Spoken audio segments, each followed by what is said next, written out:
Daniel chapter number 5, verses 17 through 31. Then Daniel answered and said before the king, Let thy gifts be to thyself, and give thy rewards to another.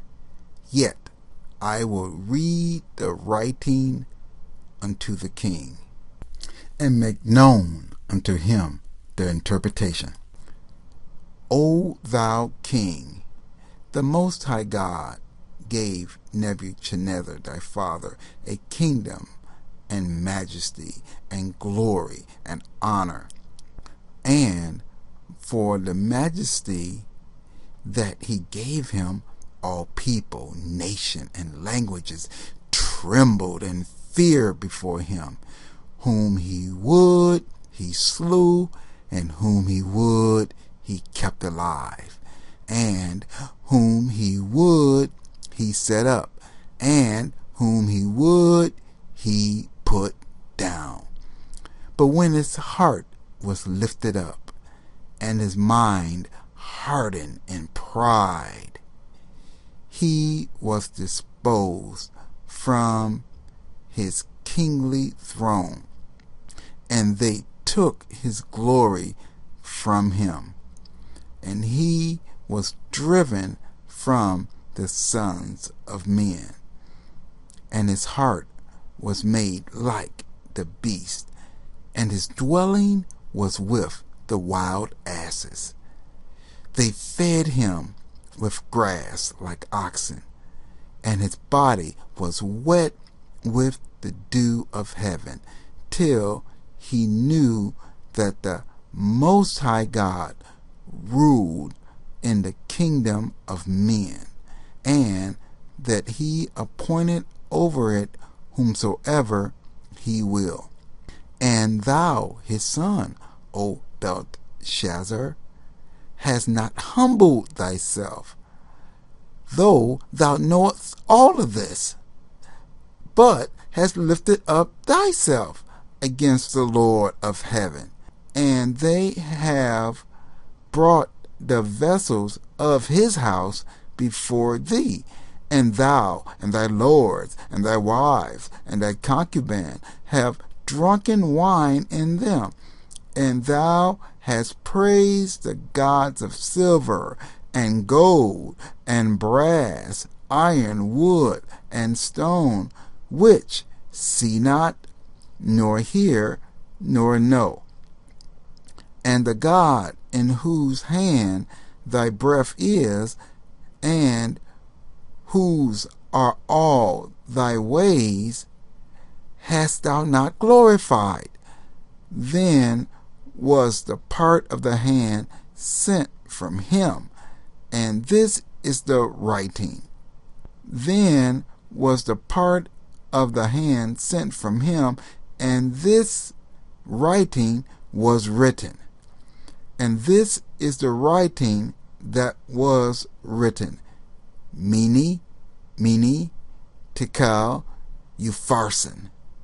This is the interpretation of the thing. Meaning, God has numbered thy kingdom and finished it. Tekel, thou art weighed in the balance and art found wanting. Perez, thy kingdom is divided and given to the Medes and Persians.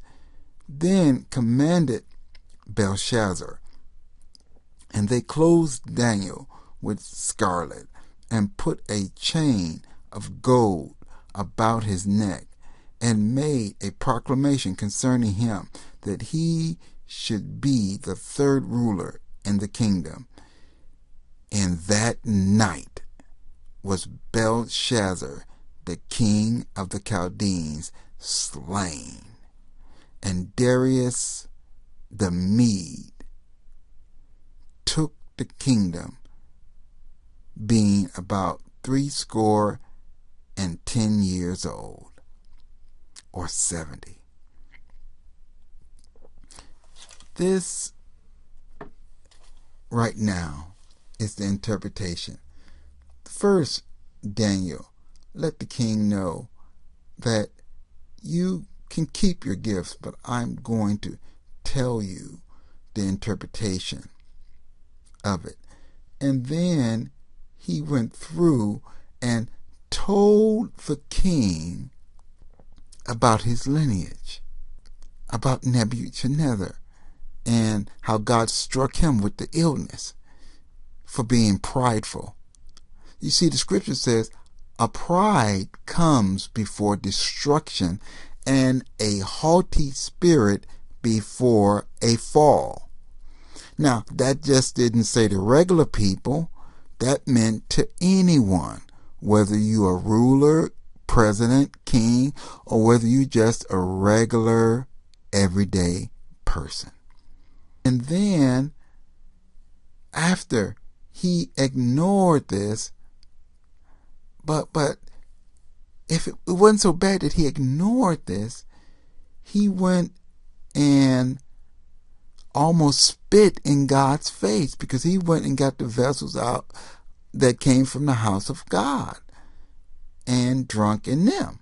So we see his total arrogance. Now, if we take a look at this and just look at this verse number 20, the latter part, and it was talking about, and they took his glory from him. Now, who are the they that Daniel is referring to? Well, if we went back, we would see that those they were the watchers. We have to remember the watchers were the ones that was looking out over the earth, setting up kings and pulling down kings. The watchers were the one that stripped King Nebuchadnezzar of his kingdom. So therefore, more than likely, the watchers were the same one watching and strip Belshazzar of his kingdom as well. Now, we take a look at this, and you have to say, how come Nebuchadnezzar was restored and Belshazzar was killed? Well, the Bible doesn't give us any definite answer to this, so we will make a suggestion only. It might be because Belshazzar didn't have an intimate relationship with Daniel, and Nebuchadnezzar's heart might have been a little more subject to Daniel, as we find when he called him the second time. He told Daniel, don't be troubled. He had a tender heart. In other words, there was some humility in King Nebuchadnezzar about Daniel, because he's experienced with him. He knew that there was something to the God of the Hebrews. But Belshazzar, on the other hand, he went far worse than his father Nebuchadnezzar. He went far worse. He went and just literally spit in the face, because those golden vessels, those silver vessels was there with King Nebuchadnezzar, but he respected them and didn't go that far. So let's take a look at this. Now, this is the handwriting on the wall, meaning Tekel Upharsin. And the handwriting on the wall very well could have been in the Hebrew language. We would think more than likely it would be in the Hebrew, but the Bible doesn't say for certain. Why? Because that's more than likely the language that God taught to Adam, and it was carried down or passed down. Now, let's take a look at something else. We see the watchers are the ones that changes world powers. Put it up, kings, and take it down, kings. And that's the whole theme of Daniel. putting up and taking down. But notice one significant point. Whenever there's a change in world powers, more than likely there is some type of war or struggle or conflict involved. King Nebuchadnezzar conquered the world. The Chaldeans, the Medes and the Persians conquered them. And in fact, history says that the Medes and the Persians conquered them and caught the Babylonians completely off guard because they were having a feast, and they diverted the Euphrates rivers into channels and came through the riverbed into the city, and it caught them completely off guard.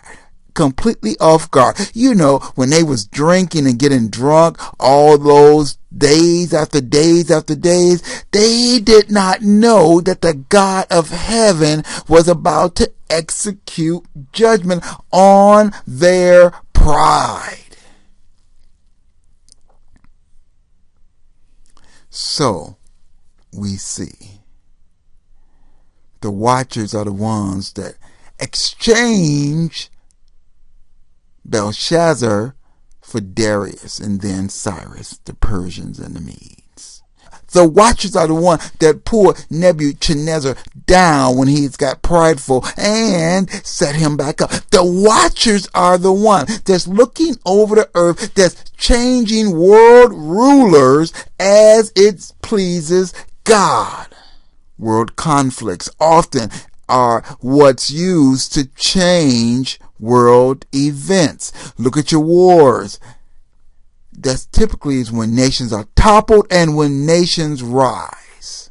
Once again, the watchers are alive and well. God, we bless you. We give you glory, honor, and praise.